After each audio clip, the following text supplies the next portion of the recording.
नमस्कार, मैं हूं चंदन कुमार और आप देख रहे हैं बासुपट्टी तक न्यूज़। पंचायत चुनाव का आगाज़ हो चुका है और सभी प्रत्याशी अपने अपने तरीके से पंचायत चुनाव की तैयारी में भी लग चुका है। प्रखंड मुख्यालय में नामांकन का प्रक्रिया भी खत्म हो चुका है और स्क्रूटनी का कार्य चल रहा है। आज हमारे साथ बात करने के लिए फेट पंचायत से पश्चिमी से क्षेत्र संख्या 17 से पंचायत समिति उम्मीदवार भूषण जी है। इनसे आज बात करेंगे कि चुनाव में इस बार वो दोबारा आ रहे हैं और इस बार जो चुनाव है तो वो जनता जो है फिर से इनको क्यों वोट करेगी। सबसे पहले सर आपसे सवाल रहेगा, जो आप चुनाव में आ रहे हैं तो फिर से आपको जनता क्यों वोट करेगी, क्या विकास किए पंचायत में आपने? आज आज़ादी के बाद से फेट पंचायत का जो दिशा दशा था, जो आम लोगों की जो मूलभूत समस्या थी, रोड गली, जहां आप दिन में नहीं चल सकते थे, जो कुछ भी पिछले पंचवर्षीय का मेरे पास कुछ फ़ोटो है कुछ गली का, जिसमें बिल्कुल कीचड़ रहता था। बैसाख के समय में जहाँ करापन धूप होती है, कुछ ऐसी गली ऐसी थी जो उस समय भी लोगों को कीचड़ का सामना करना पड़ता था। कई ऐसी रोड थी जहाँ पर इमरजेंसी गाड़ी तक नहीं पहुँचने वाली थी। हमने वहाँ तक उस पर काम करने का काम किया। दूसरी बात, हमारा जो पंचायत है वो किसान प्रभावित पंचायत है। यहाँ किसान अधिक लोग रहते हैं, किसानी का काम यहाँ अधिक होता है। हमने मनरेगा से किसान के लिए वो काम किए हैं। आज कहाँ चिलमिलिया और भैयापट्टी करीब करीब तकरीबन हमें जो लग रहा है 15,000 फीट का नाला उड़ाही करवाए हैं, जिससे पानी आज सिंचाई के काम में सभी किसानों का आता है। एक रास्ता कनेक्शन में बता रहा हूँ, छोटा मोटा छोड़ दीजिए, 100, 200, 500, 1000, 1200 फीट वाला छोड़ के मैं एक कनेक्शन में बता रहा हूँ। एक कनेक्शन तकरीबन 30,000 स्क्वायर फीट का रास्ता मैं तय बनाया हूँ, जहाँ आप देख सकते हैं, आप मुआयना कर सकते हैं। हमारे जो एक पासमान मोहल्ला है, वहाँ से लेकर उसराही तक, उसराही से लेकर पिपराही तक, पिपराही से लेकर चमरखल्ला तक, चमरखल्ला से लेकर मस्जिद तक, मस्जिद से लेकर संजय गाछी, और संजय गाछी होते होते भैयापट्टी सीमा, भैयापट्टी सीमा होते होते फेट बजरंगबली का जो बाज़ार लगता है, वहाँ से बस कुछ दूरी पर रुका हुआ है, जो दुर्भाग्यवश उस कनेक्शन नहीं कर पाए, बरसात हो गया। आज किसान अपना फसल डायरेक्ट मोटरसाइकिल या ट्रैक्टर या टायर से खेत से रिसीव करके ले आता है, जो काफ़ी कठिनाइयों को झेलना पड़ता था किसान को अपना फसल लाने में।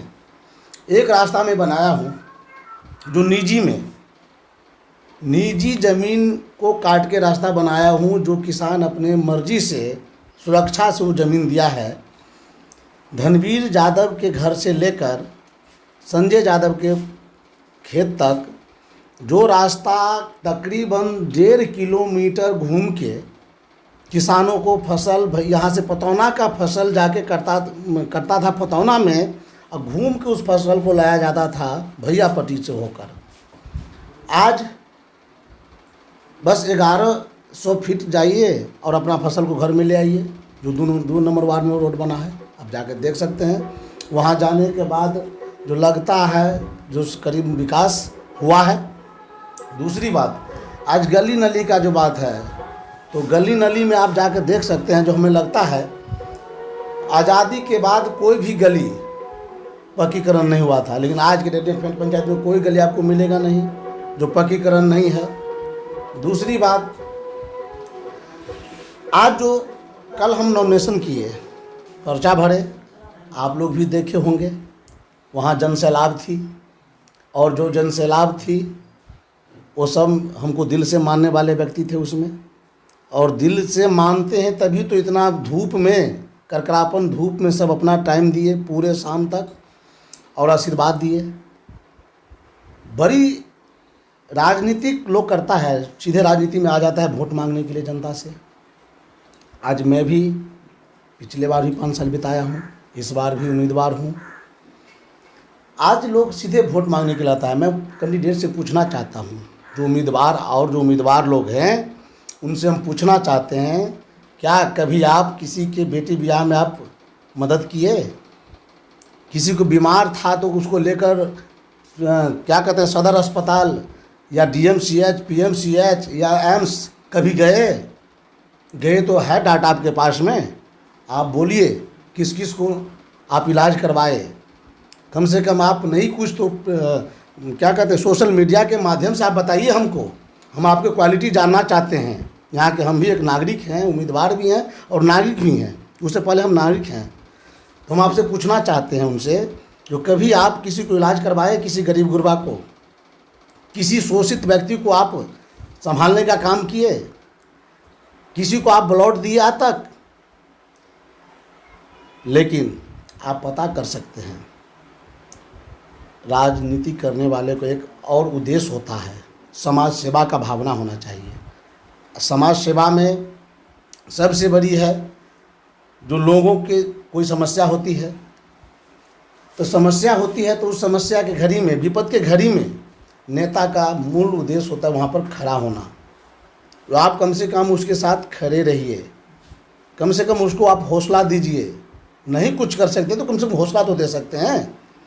लेकिन आप पता कर सकते हैं, जो हमें लगता है जो महीना में हम 10 दिन डीएमसीएच में मच्छर कटवाते हैं, रात में अपने से लगे रहते हैं, 12 बजे दिन हो 12 बजे रात हो, जब भी हमको कहीं से याद कर फ़ोन आता है और याद किया जाता है और हमें लगता है जो हमारे क्षेत्र के जनता अगर संकट में है तो हम पहुँचे हैं। 12 बजे रात में भी पहुँचे हैं, 12 बजे दिन में भी पहुँचे हैं, बरसात में भी पहुँचे हैं, धूप में भी पहुँचे हैं।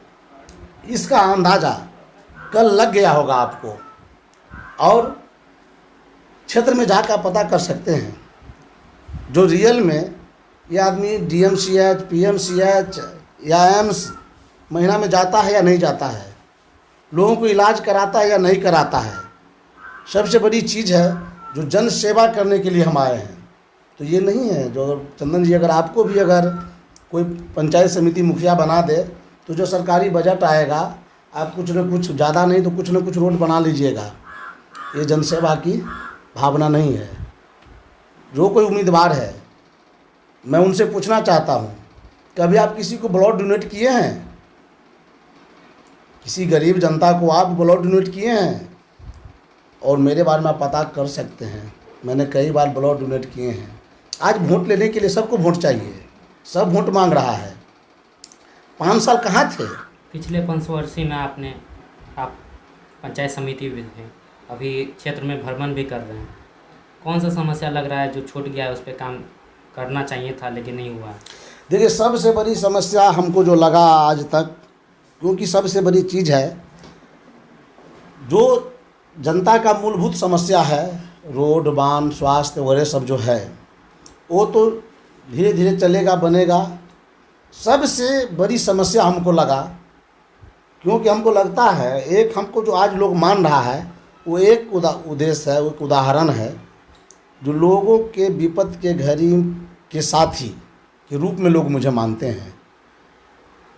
तो किसी को अगर अचानक कोई एक्सीडेंट होता है, कोई तबीयत खराब होता है, कोई बीमार पड़ता है, उस समय हर किसी के घर में रुपया नहीं रहता है। उसको कहीं हायर सेंटर में इलाज कराने के लिए बढ़िया व्यवस्था, उसके पास रुपया नहीं रहता है। तो करीब करीब मान लीजिए जितने भी कमज़ोर तबका के लोग हैं, गरीब तबका के लोग हैं, वो हमको याद करते हैं उस घड़ी में। और हम अपने स्तर से अगर कोई वाहन का व्यवस्था करते हैं तो हमें लगता रहता है जो इमरजेंसी समझकर या इमरजेंसी समझ रहा है वो गाड़ी ऑनर, इसीलिए वो शोषण कर रहा है, अनाप शनाप रुपया यहाँ लेता है। वाहन वाला मालिक जो होता है गाड़ी का, जब भी इमरजेंसी का बात सुनेगा तो करता क्या है, अनाप शनाप रुपया लेना शुरू कर देता है।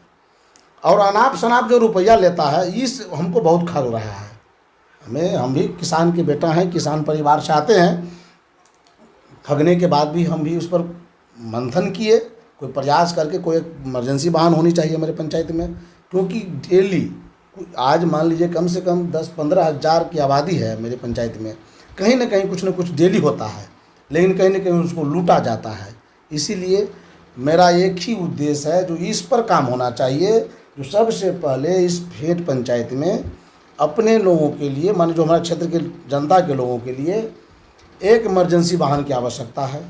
सबसे पहले हम उस पर काम करेंगे, या तो लोन से हो, या कोई विभाग से हो, या प्राथमिक उप केंद्र के द्वारा हो। एक इमरजेंसी वाहन की अत्यंत आवश्यकता है, जिस पर हम काम करेंगे। दूसरी बात, आज सिंचाई की बात, यहाँ पर किसान ज़्यादा है, किसानी ज़्यादा होती है, इसीलिए सिंचाई पर भी मेरा फोकस है। आज बिजली की तार हर जगह घूम चुका है, अभी उस पर बहुत पूरी तरह उसका माने संचालन नहीं हुआ है। उसको अविलंब संचालन कराने के हमारा प्रयास रहेगा। जो उस पर सबसे पहले किसानों को जो बोर्डिंग तक ट्रांसफार्मर लगाकर उसको लाइन के संचालन हो, और मोटर अभी लगना चाहिए। और रास्ता जो हम इस 5 साल बना पाए हैं किसानों के लिए, अपने माने पंचायत जो है, उस क्षेत्र है, उसको चारों तरफ से घेरना चाह रहे हैं। अगर वो घिर जाता है और बीच से छोटी छोटी रास्ता अगर निकल के अगर गांव तक आती है, तो आज के डेट में आपको मालूम ही होगा, जो यहाँ मजदूर का बहुत ज़्यादा कठिन क्या कहते हैं परेशानी है। तो कम से कम मोटरसाइकिल या ट्रैक्टर, इससे तो सामान आ सकता है, जो अनाज है वो लाने में सुविधा होगी, या टैरेबल से आएगा। तो पुलिया का निर्माण नहीं हुआ, और मेरा पंचायत बाढ़ प्रभावित पंचायत है। हमेशा बाढ़ से खतरा रहता है मेरे पंचायत पर, फसल की नुकसान होती है, जिसका एक कारण और भी है, जो हर जगह पुलिया होना चाहिए, पानी का बहाव होना चाहिए। तो एक यहाँ बजरंगबली मंदिर है, जहाँ से पानी परसा होते हुए मरिया बछराजा से होते हुए परसा होते हुए पतौना पहुँचती है पानी, भेंट बजरंगबली मंदिर क्रॉस करके, और वो पूरा डुबो देती है इस क्षेत्र को। तो एक जो हमारी जो सीमा है, सीमा से सटे हुए नहर है, जहाँ पर रोड बना के ले आए हम, उसके बगल से अगर एक नाला बनवाया जाए, छोटा सा भी, थोड़ा भी खून दिया जाए, 10 फीट का भी अगर कैनेल टाइप का बना दिया जाए, तो टोटल पानी आपको सिरियापुर धार में चला जाएगा। अगर सिरियापुर धार में चली जाती है, तो किसानों की बहुत बड़ी बचत होगी। उनका जो नुकसान होता है, उनका जो कर्ज से डूबा हुआ किसान है और कर्जा लेकर जो खेती करता है, वह उनका नहीं जुड़ेगा। इस पर भी मेरा फोकस है, इस पर काम होना चाहिए। तीसरी बात, अब जो गांव में जो रोड पक्कीकरण तो करीब करीब हो चुका है, अब नाला का बारी है। अब पानी का जो निकासी है गांव घर का, उसमें अवरुद्ध है। तो अब हम लोग नाला का काम करेंगे, और नाला के माध्यम से गांव घर का जो पानी कीचड़ ये सब को दूर करने का हम लोगों का प्रयास रहेगा। बासोपट्टी तक में बात करने के लिए धन्यवाद।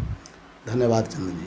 आज हमारे साथ बात करने के लिए फेट पश्चिमी से क्षेत्र संख्या 17 से बात करने के लिए भूषण यादव जी थे, और इन्होंने कहा है कि आज़ादी के 75 साल भी फेट पंचायत में न सड़क का निर्माण हो पाया, न कुछ भी। तो इसलिए चुनाव में आए और बहुत सारी योजना पे काम किए। इसी तरह का वीडियो देखना चाहते हैं तो प्लीज़ मेरे चैनल को लाइक सब्सक्राइब ज़रूर करें। धन्यवाद।